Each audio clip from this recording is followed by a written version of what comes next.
Te invitamos a conocer de otra forma algo más sobre la actualidad, personajes, temas de interés, debates, charlas y entrevistas sobre todo aquello que nos preocupa y nos interesa. En Radio Esperantia creemos en la cercanía y en conocer otros aspectos de nuestro día a día. Un espacio sugerente, entretenido, cercano y siempre ligado al ciudadano. Revista de Radio Esperantia, otra forma de entender la radio.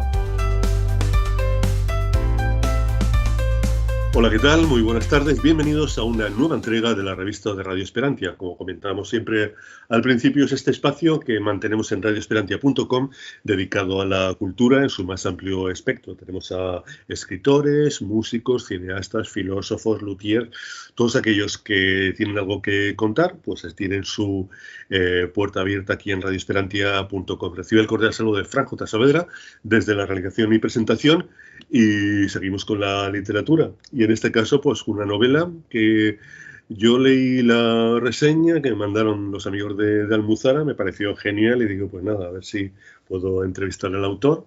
Me facilitaron el dato, hablé con el autor, amablemente aceptó mi invitación y aquí lo tenemos. Así que saludamos sin perder un instante, que él es el verdadero protagonista de este espacio, a Manuel Ayllón, que es el autor del Secreto de la Orden Negra, libro del que vamos a hablar ahora. Manuel, muchas gracias por haber aceptado nuestra invitación, bienvenido y nada, ¿qué tal? ¿Cómo estás?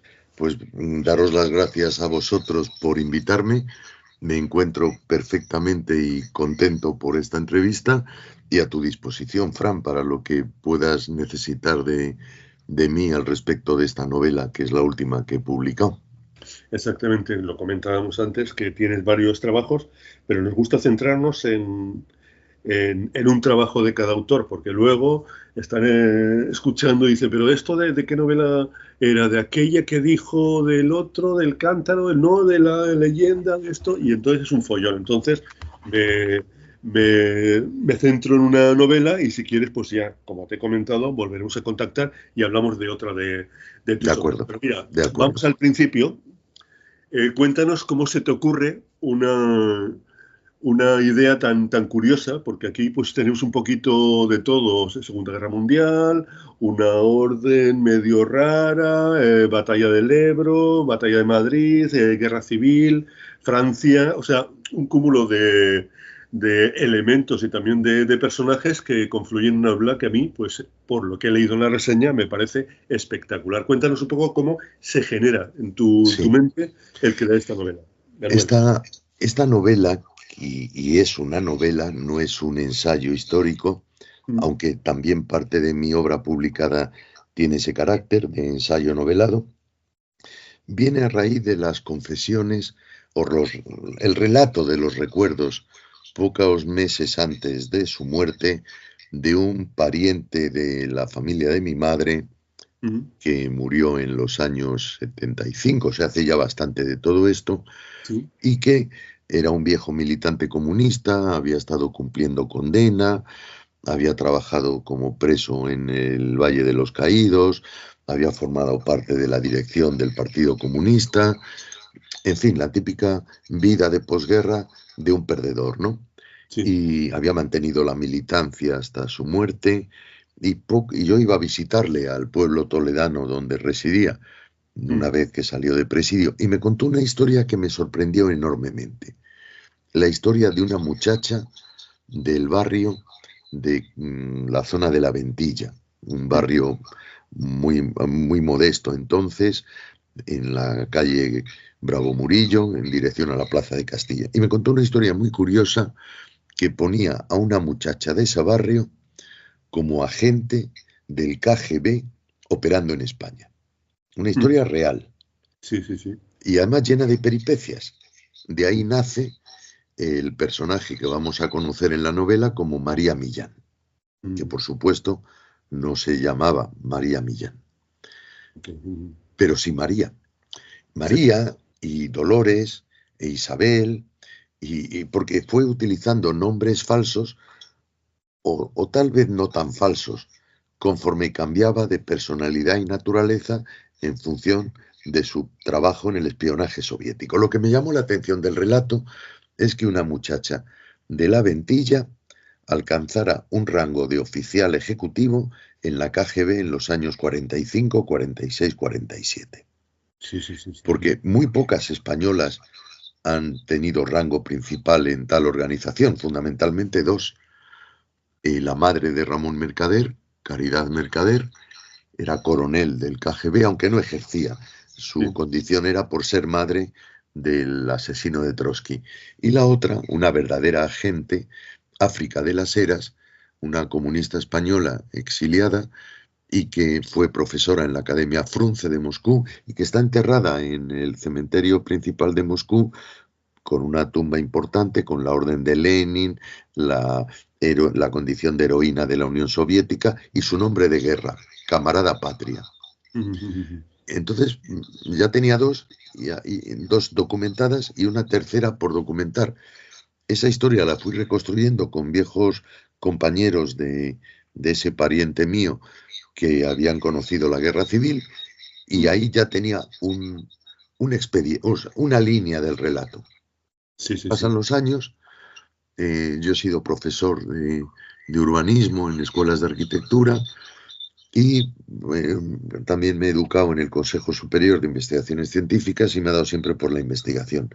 Entonces, en una ocasión estaba trabajando en la estructura patrimonial de las primeras empresas inmobiliarias de la posguerra en España y me sale otro hilo conductor y es la importantísima red empresarial que el mundo nazi hizo en la España del franquismo.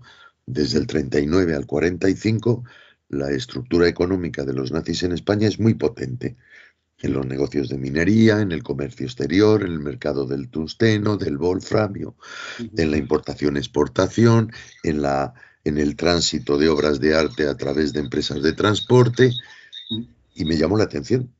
Y más aún cuando ya preocupándome de esto, voy hurgando, siempre soy un maniático de archivos y de registros, y veo que cuando los aliados piden al gobierno de Franco que entregue a 140 nazis que campaban por aquí tan ricamente y que intervengan las empresas de ellos, pues esas empresas han cambiado de nombre y han cambiado de titular.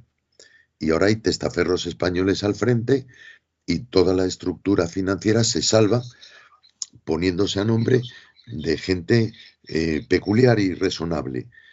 Allí teníamos a colaboradores de ese proceso, a Ramón Serrano Súñer, al ministro de entonces de Industria, al que era conde de Argillo, y así algunos otros importantes personajes de la situación que habían servido de tapadera a esto.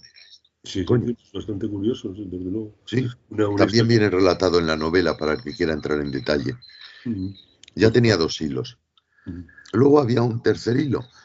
Yo he sido profesor de Historia de las Ideas Estéticas y me formé en la Cátedra de Historia de la Arquitectura.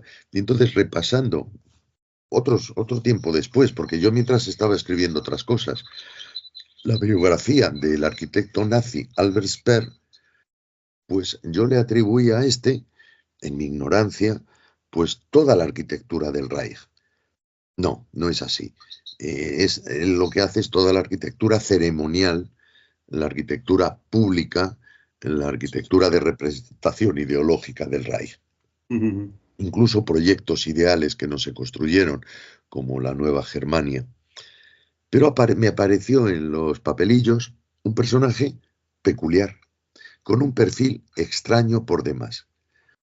Hans Kammler, arquitecto e ingeniero, y además músico, y además políglota, y padre de familia, con 4 hijos, casado con una aristócrata bávara, hombre educado, de buen aspecto, espigado y rubio, de ojos claros, el nazi perfecto, pero con una alta formación cultural.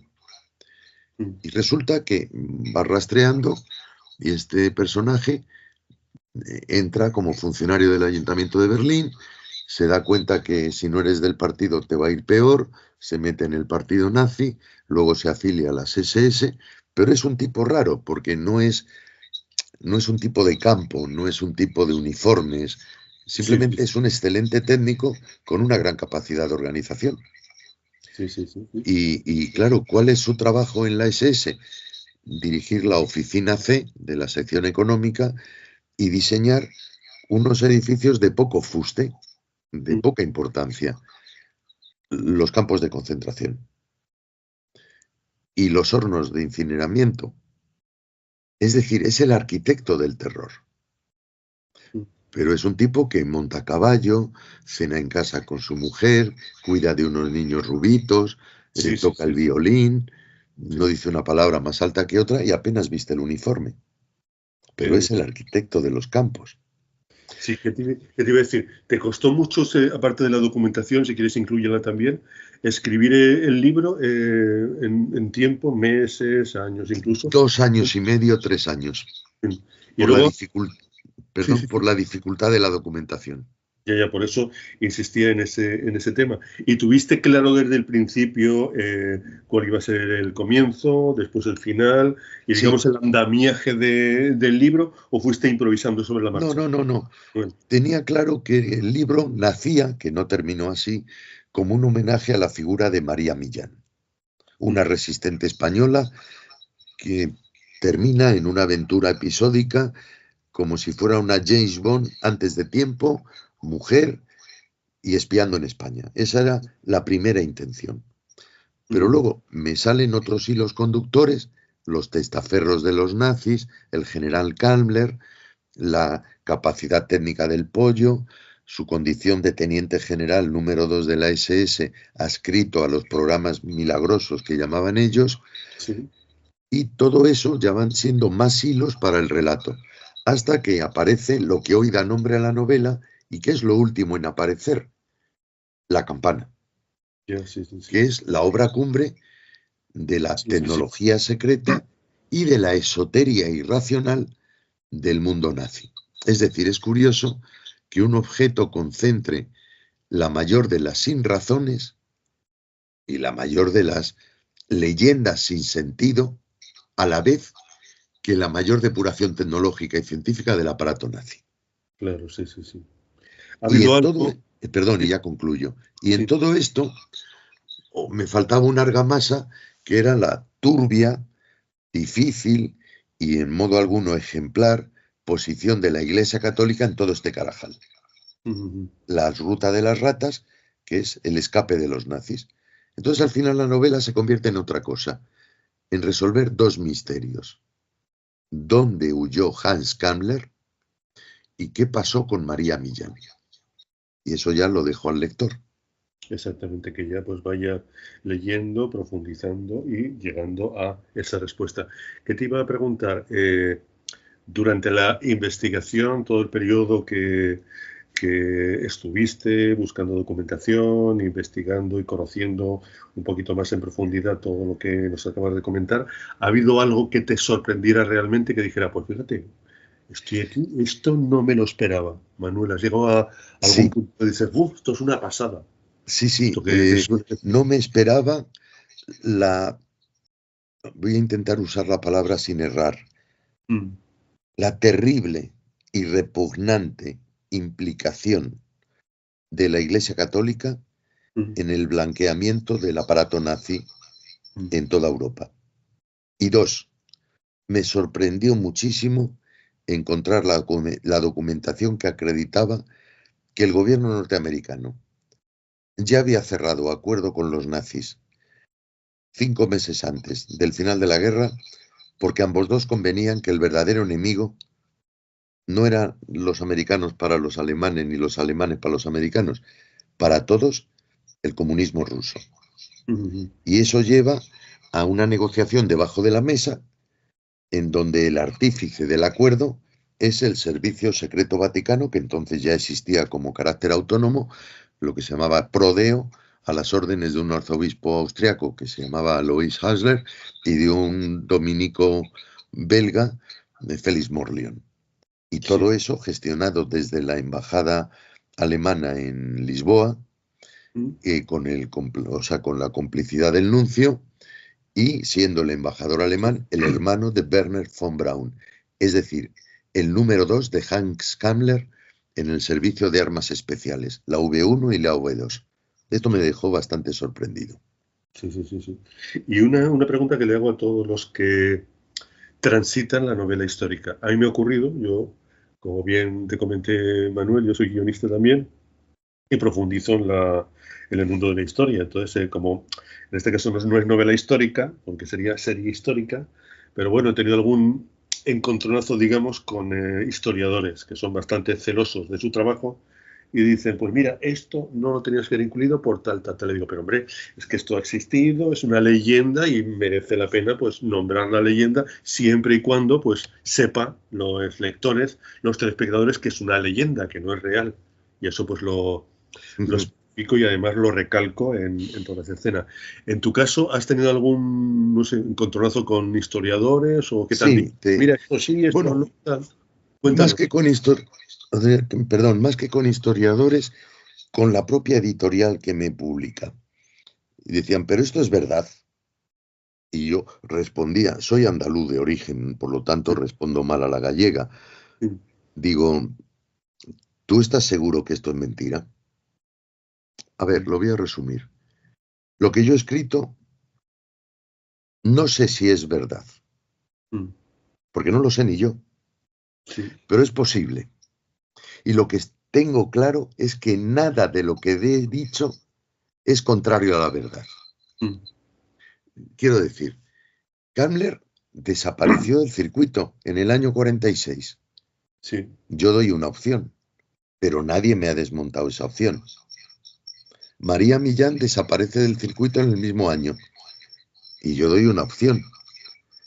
Y como todos los hilos con los que he construido la novela son veraces, el relato tiene buena pinta. Ahora bien, ¿es cierto? No sé si lo estoy explicando bien, Fran. Sí, sí, te explicas perfectamente.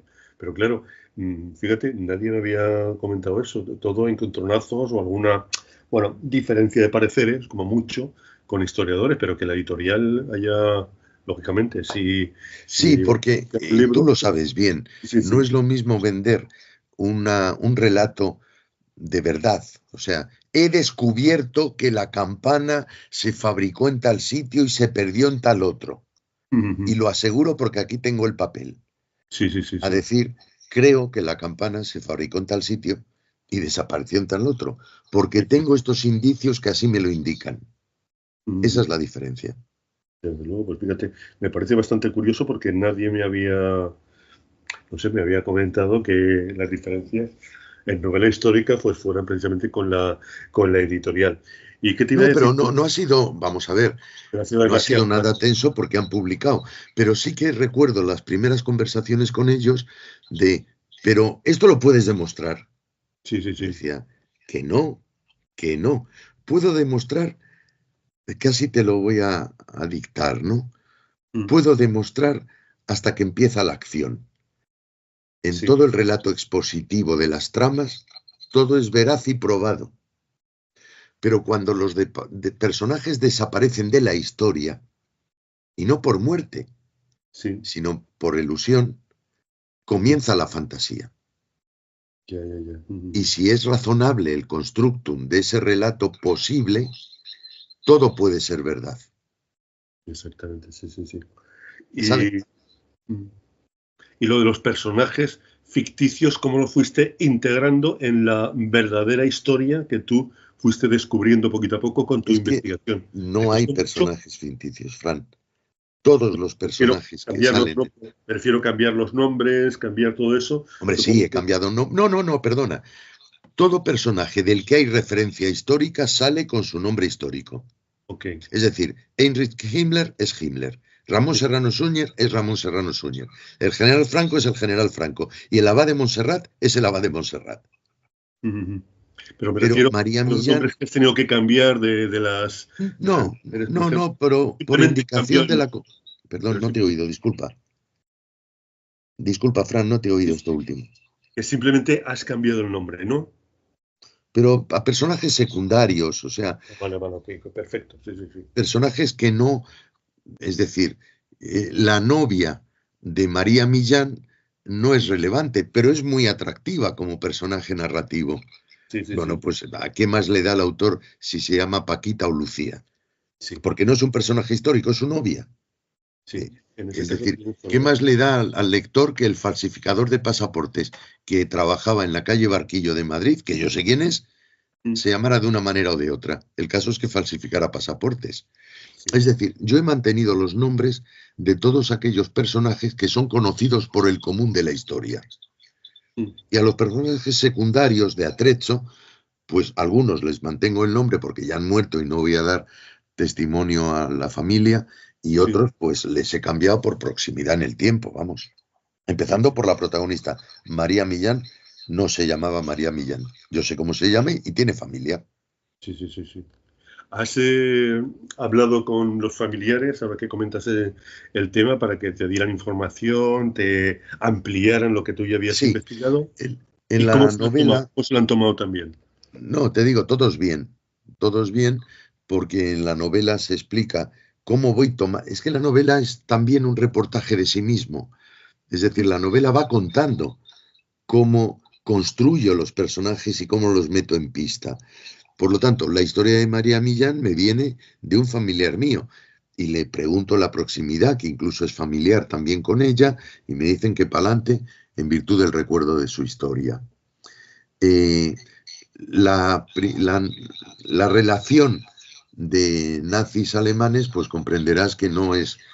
Bueno, mentiría si te dijera que no he hablado con Sí, sí, sí. dos herederos ya españolizados de aquella trama que se escondió en España. Sí, sí, sí, sí. También. Y luego, evidentemente, cuando hablo de José Stalin, de Beria y de algunos otros Sí, sí, sí. camaradas del PQS, pues no he hablado con ellos, la verdad.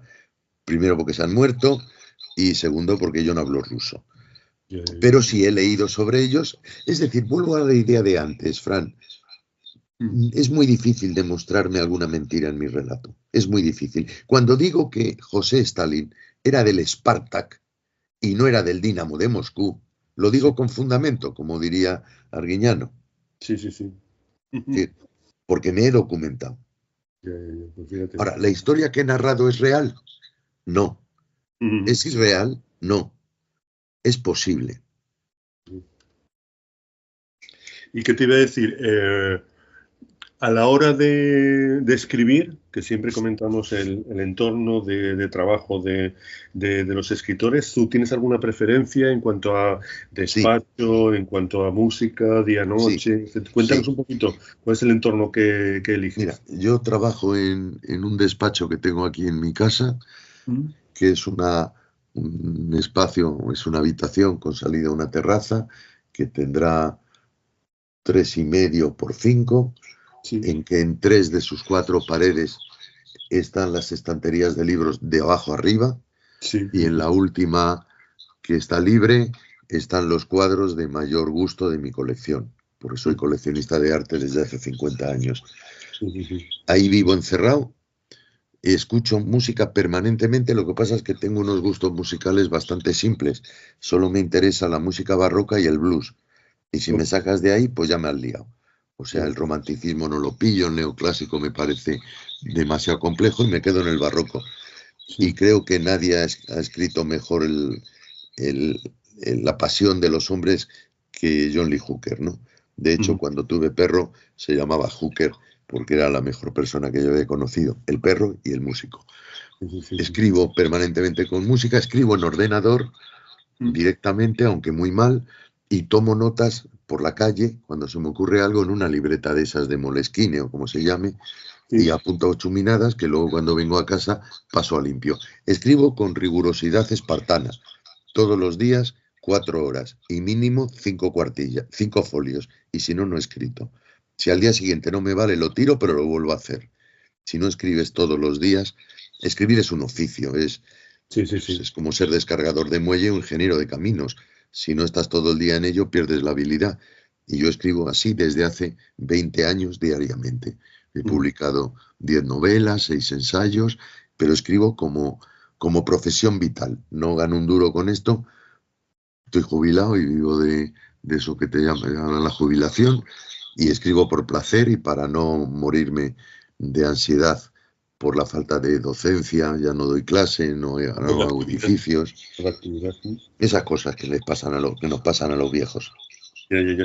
¿Y qué te iba a decir? ¿Prefieres día o noche a la hora de escribir? Siempre de una regularidad pasmosa.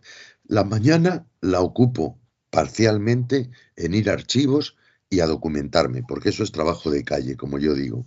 Sí. Y escribo en 2 tandas, desde las 7 de la tarde a las 9:30 y desde las 11, soy de una rigurosidad germánica, y desde las 11 a la 1 de la madrugada. Escribo en 2 tandas. Uso la mañana para información y recaos y la tarde para la siesta, primera tanda, la cena, segunda tanda. Siempre trabajo en 2 textos a la vez, la novela que esté entre manos y suelo estar puliendo y reeditando la anterior que esté pendiente de publicación. Pues muy bien, muy bien. ¿Y qué te voy a decir? ¿Has tenido alguna incursión con la inteligencia artificial tan de moda últimamente? Ay, Porque sí, eso fue divertidísimo. Una vez que le pregunté al chat ese de las narices, pues que hablara de mí. Sí. Y entonces me hizo pues 2 páginas. No daba una. Me había puesto a nacer en Almería cuando yo soy de Madrid. Creían que yo era, me parece que ingeniero. O sea, no daba una, ¿no? Sí. Luego me dijeron que es que está aprendiendo la criaturita, que cada vez será más lista y atinará más. Pero esto me recuerda como cuando daba yo clase de urbanismo hace ya bastantes años y se empezaba a hablar de los edificios inteligentes. Y yo les decía a mis alumnos, digo, pero chavales, si es que a ver si lo pilláis, los edificios no son inteligentes. Los inteligentes son las personas y no todas. ¿Cómo va a ser inteligente, que es una potencia del alma y del espíritu, un edificio que es un colectivo de ladrillos y aceros? Ahora que me digan que hay una inteligencia mecánica que acumula todo el conocimiento del mundo y te hace sabio, pues me parece una cosa muy perversa, muy peligrosa, y que yo personalmente creo que había que prohibirla. Pero vamos, es la opinión de un viejo que como has visto hoy, tengo dificultades en conectar el Skype. O sea, que quería opinar de la inteligencia artificial, que mejor está muerta. Al final lo hemos conseguido, que es lo importante. Bueno, sí, joder, claro, pero no, si al final la inteligencia el que la sigue artificial... la consigue, Manuel. ¿Perdón?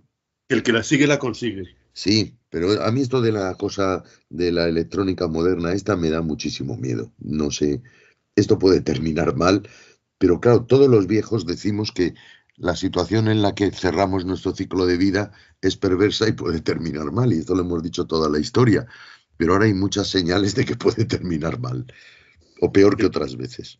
¿Y crees que de aquí a, pongamos, 10 años, esto puede evolucionar para, digamos, quitarnos el trabajo a los que escribimos, a los que creamos? Totalmente, pero vamos a ver, Fran, no te quepa duda. El otro día, con un compañero que es más listo que yo en esto de las maquinitas, me hablaba de las virtudes del puto chat bueno, no sé ni cómo se llama eso. Y me dice, ¿hacemos una prueba? Digo, no, yo no quiero hablar con él, que luego todo se sabe. Dice, no, la voy a hacer yo.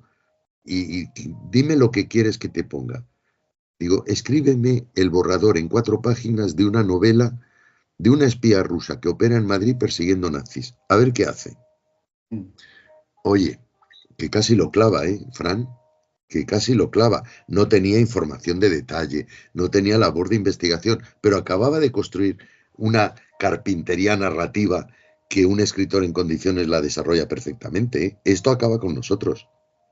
Con nosotros, con las clases políticas, con el Ministerio de Sanidad y con muchísima gente. Yo lo que he observado, Manuel, que también estoy investigando, porque claro, yo lo veo como una herramienta. No tengo miedo todavía, pero lo que noto, por ejemplo, es que es una perogrullo, lo he dicho muchas veces, es la falta de humanidad de lo que pues hace gala la inteligencia artificial, de su artificiosidad.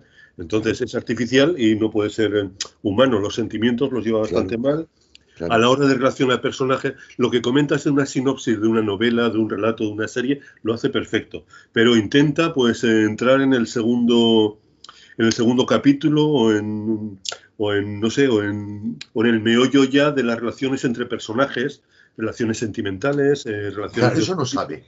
Eso no todavía hace agua, así que yo confío en que tengamos trabajo durante unos cuantos años más. ¿Y qué te iba a decir, Manuel? Tú que Dime. Ya dice que tienes los garbanzos asegurados, ¿qué opinas sobre este debate que mantenemos con todos los escritores que nos acompañan aquí en la revista de Radio Esperantia, que Esto lo iniciamos hace unos cuantos meses y he ido pues saltando de invitado a invitado y bueno, me gusta preguntarles a ver qué opinan.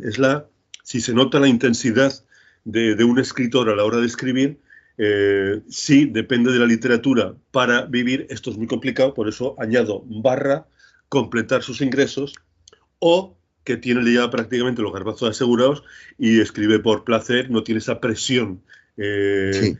de tener que entregar o tener que escribir su mejor novela cada vez que Bueno, estrene cualquier nuevo material. ¿Tú qué opinas, Manuel? yo opino que sí se nota la diferencia y que escriben mejor los que tienen necesidad de ellos que aquellos que escribimos por dar el coñazo a la familia y al circuito de los amigos.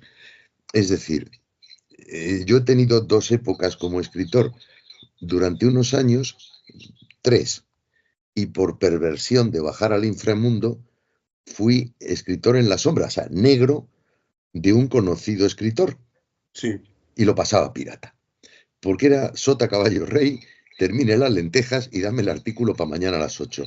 Eso me enseñó muchísimo a escribir deprisa, concreto y sin circunloquios.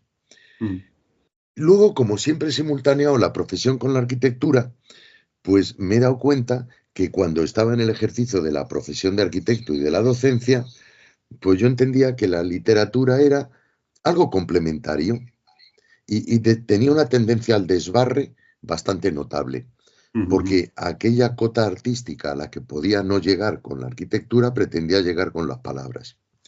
Pero cuando me jubilé del todo, hice de la literatura mi oficio, y aunque no vivo de ella, porque tú sabes que ganando el 10% del valor facial de un libro, o sea, 2 putos euros, es prácticamente imposible. Es imposible. Pero lo he convertido en mi profesión y entonces discuto mucho con los editores, pero ¿cuánto me vais a pagar por esto? No me hace ninguna falta. Pero ahora entiendo que la literatura ha sido, mientras yo era arquitecto y docente, una afición y ahora es una profesión a la que le dedico 8 horas diarias. 4 por la tarde y otras 4 por la mañana. Y que es como si trabajara descargando sacos en Legazpi, pero de otra manera. Sí, sí. Y entonces, cuando tienes necesidad de ello, y yo lo noto en mi literatura, escribes mejor. Y cuando te quieres poner estupendo y te consideras el émulo de Shakespeare, pues escriben muchas gilipolleces, ¿sabes? Es decir, yo sí lo noto cuando leo.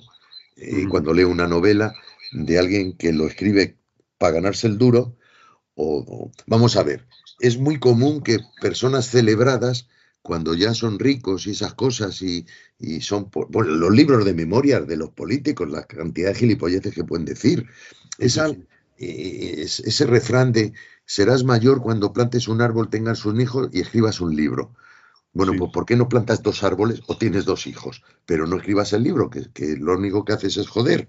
O sea, tienes razón. No, yo creo que la escritura, aparte de vocación, debe de ser una profesión, un ejercicio. ¿Sabes? O sea, yo admiro mucho a los guionistas porque son capaces de transformar una ilusión, que es un relato, en otra ilusión distinta, que es una película. Y eso exige una tecnología y un oficio. Escribir, creo yo, que es oficio, es horas.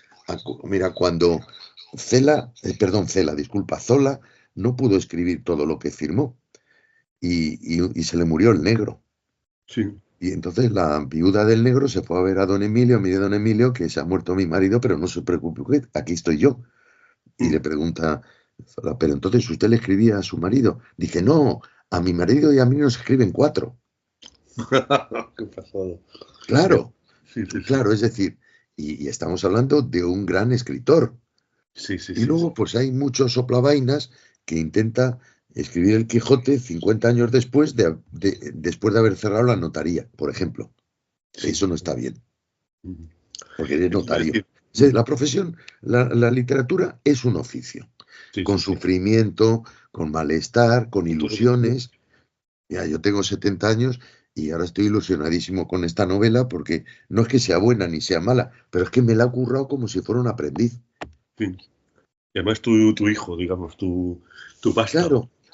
Claro, o sea, sé que le echan muchas horas y mucho papel tirado y mucho capítulo que lo rehaces, y como normalmente te cuesta tinta publicar y que te cojan la obra, lo pules, lo repules, cada vez y yo las labores de pulido es quitar, no excederme en la paráfrasis, no excederme en el detalle, ves a lo concreto. O sea, por eso creo que la mejor obra que he leído y que más me ha enseñado es el Jarama.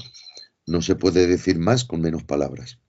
Exacto. ¿Qué te iba a decir? ¿Tienes ya, me has comentado más o menos algo escribiendo, estás escribiendo algo sobre en el futuro, algo así? Sí. ¿Nos puedes adelantar algo de qué va? Estoy terminando la que espero sea mi siguiente novela, que es me he cogido el sumario, 4.000 folios, de Mateo Morral, el que intentó asesinar a Alfonso XIII y a su mujer. Sí. Me lo he desbrozado durante un año y ahora estoy escribiendo la verdadera historia de aquel intento de asesinato, que no se parece nada a lo que me han contado. Es decir, como ya te he dicho antes, yo me formé en el Consejo Superior y mi especialidad es descubrir entuertos, descubrir relatos falseados.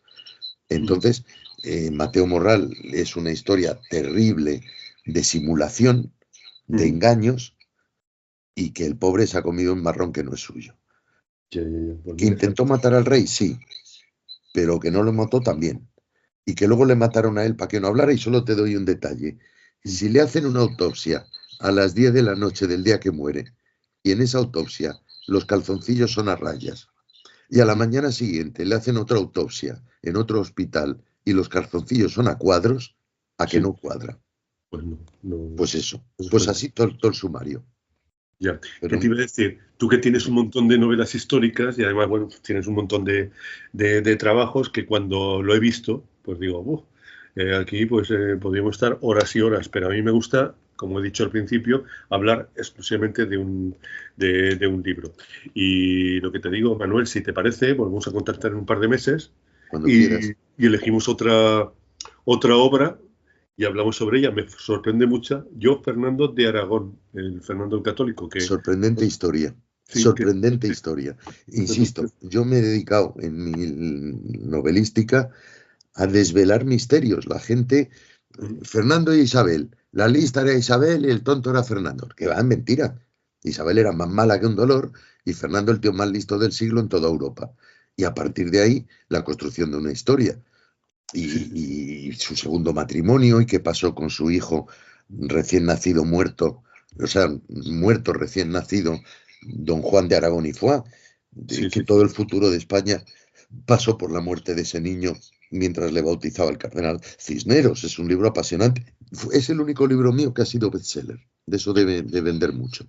Pues volveremos a hablar y si te parece podemos escoger este libro y cada 2 o 3 meses pues vamos completando Te lo agradezco, Fran.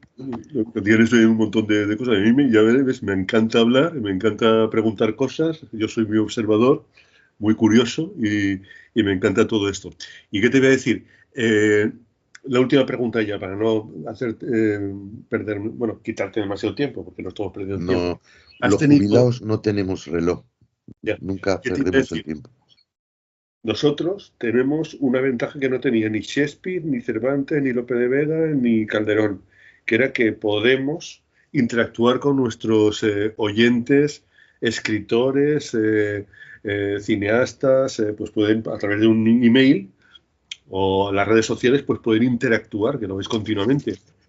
¿Tu interactuación con tus lectores cómo es? No tengo, mira, no tengo. Yo no tengo presencia en redes, es algo que me espanta.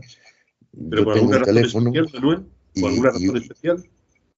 No, es que, a ver, yo escribo para que otra gente me lea, pero no para discutir con nadie. O sea, yo ya tengo una edad, y permíteme la expresión que es un poco soez, pero muy clara, yo ya no tengo el coño para farolillos, ¿sabes? Entonces, huyo de la polémica, de cualquier polémica. Ya las he tenido. Yo tengo una edad, he vivido la transición, he tenido mis más y mis menos con aquel viejo régimen franquista. Digamos, he cubierto la ficha de la prueba conducta cívica. Sí, Y sí, ahora sí. veo que hay mucho desarreglado que emite opinión sin saber de lo que habla, hay mucha gente que insulta, y yo no quiero estar ahí. Es decir, yo no estoy en Telegram, ni en Instagram, ni en Sutigram, ni en nada, ni tengo Ya, ya, ya. Twitter, que no Ujú. estoy, vamos, que no estoy, porque además es que no sabría qué decir.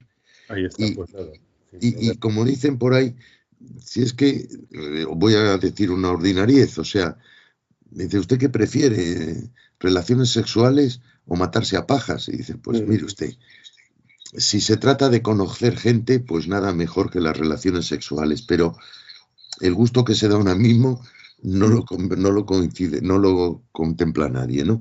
Es Exactamente. decir, yo ya todo lo que tenía que decir lo he dicho en la cátedra, en mi arquitectura, en mis ensayos profesionales, y ya lo he Perfecto, dicho. Y ahora perfecto. la literatura para mí es una actividad ciertamente onanista que hago conmigo mismo, con mis sueños, fantasías y recuerdos, y lo Fantástico. escribo. Y si alguien quiere leérselo, encantado. Pero no voy a polemizar con nadie, ni a Mm, favor ni en contra. O sea, perfecto. ¿sabes? Pues, No ¿qué te sé iba a decir, si eso sirve de Manuel? respuesta, Fran. Manuel, un verdadero ¿Qué? placer haber estado compartiendo este tiempo de radio contigo y tal como te he comentado, vamos a organizarnos para cuadrar otra entrevista en un par de meses, si te parece. Cuando ¿Ok? tú quieras. Y entonces hablamos de ese libro entre lo que tienes, es el que más me ha llamado la atención, pero tampoco he investigado mucho, pero No, es muy seguramente sorprendente. Es que es una el de Lorca historia. me interesará, el que tienes de Granada también es espectacular, de arquitectura, La Piedra del Diablo, que tienes un montón. Pero así, abuela pluma, como se dice, Nos Fernando. tiramos al Fernando de Aragón. Oye, sí, yo soy de aragonés, soy de Huesca y tal, y bueno, estoy investigando también mucho, digo, pues venga, voy a Hombre, tirar mucho, fíjate, lo tú, mío, vamos a tirar. tú que eres de allí. Mis Sí, hijos nacen en Zaragoza, te lo digo por esta cosa de la patria chica. sí, ¿Tú sabes cómo firmaba Fernando de Aragón? pues dime, cuéntame. Firmaba como Hispaniarum Rex, Ya, nunca como Hispaniorum Rex. ya, ya, ya. Es decir, era el rey de las Españas, Sí, sí, no sí. el rey de los españoles.